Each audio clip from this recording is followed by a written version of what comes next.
Governor نجم الدین ایوب کافی عمر تک شادی سے انکار کرتا رہا۔ ایک دن اس کا بھائی اسد الدین شیر کو اس کے پاس آیا اور پوچھا کہ تم شادی کیوں نہیں کر رہے؟ تو اس پر گورنر نجم الدین ایوب نے کہا، میں کسی کو اپنے قابل نہیں سمجھتا۔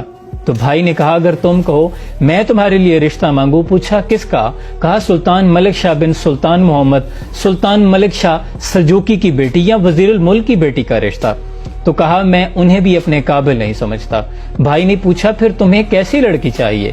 تو نجم الدین ایوب نے کہا، وہ جو میرا ہاتھ پکڑ کر مجھے جنت میں لے جائے اور اس سے میرا ایک ایسا بیٹا پیدا ہو جس کی وہ ایسی تربیت کرے کہ وہ شاہ سوار ہو اور مسلمانوں کے قبلہ اول بیت المقدس کو آزاد کروائے۔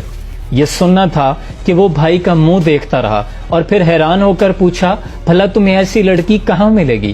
تو اس پر نجم الدین ایوب نے کہا، اگر نیت میں خلوص ہو تو انشاءاللہ اللہ نصیب کرے گا۔ گورنر نجم الدین ایوب ایک دن تقریت میں ایک مسجد میں امام صاحب کے پاس بیٹھے تھے۔ ان سے بات چیت میں مصروف تھے کہ مسجد میں ایک باپردہ لڑکی داخل ہوئی۔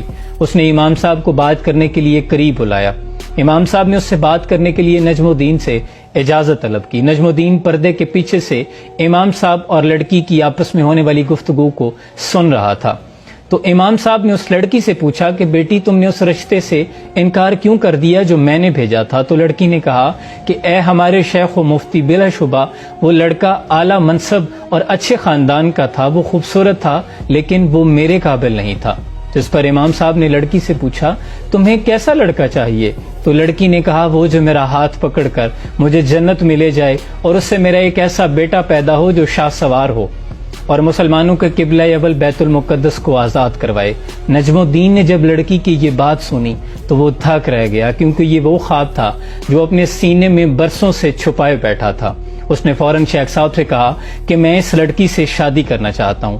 شیخ صاحب نے حیران ہو کر کہا کہ یہ محلے کے سب سے فقیر گھرانے کی لڑکی ہے، کیونکہ شیخ صاحب جانتے تھے گورنر نجم الدین ایوبی نے سلطان ملک شاہ اور بڑے بڑے وزیروں کی بیٹیوں کے رشتے ٹھکرائے تھے۔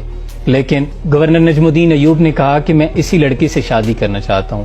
چنانچہ ان کی شادی ہو گئی۔ پھر تاریخ نے دیکھا کہ ان سے ایک ایسا نوجوان پیدا ہوا جس نے مسلمانوں کے قبلہ اول بیت المقدس کو آزاد کروایا اور دنیا جسے سلطان صلاح الدین ایوبی کے نام سے جانتی ہے۔ دکھا دے اے تصور منظر وہ صبح و شام تو، دوڑ پیچھے کی طرف اے گردش ایام تو، اور نکل کر صحرا سے جس نے روما کی سلطنت کو الٹ دیا تھا۔ سنا ہے یہ قدسیوں سے میں نے، وہ شیر پھر ہوشیار ہوگا، اور تیرا بھی دور آنے کو ہے فقر غیور، کھا گئی روح فرنگی کو ہوائے سیم و زر۔ اللہ کریم ہمارے مسلمانوں کے ایسے ہی ایمان اور جذبے دوبارہ پیدا فرمائے۔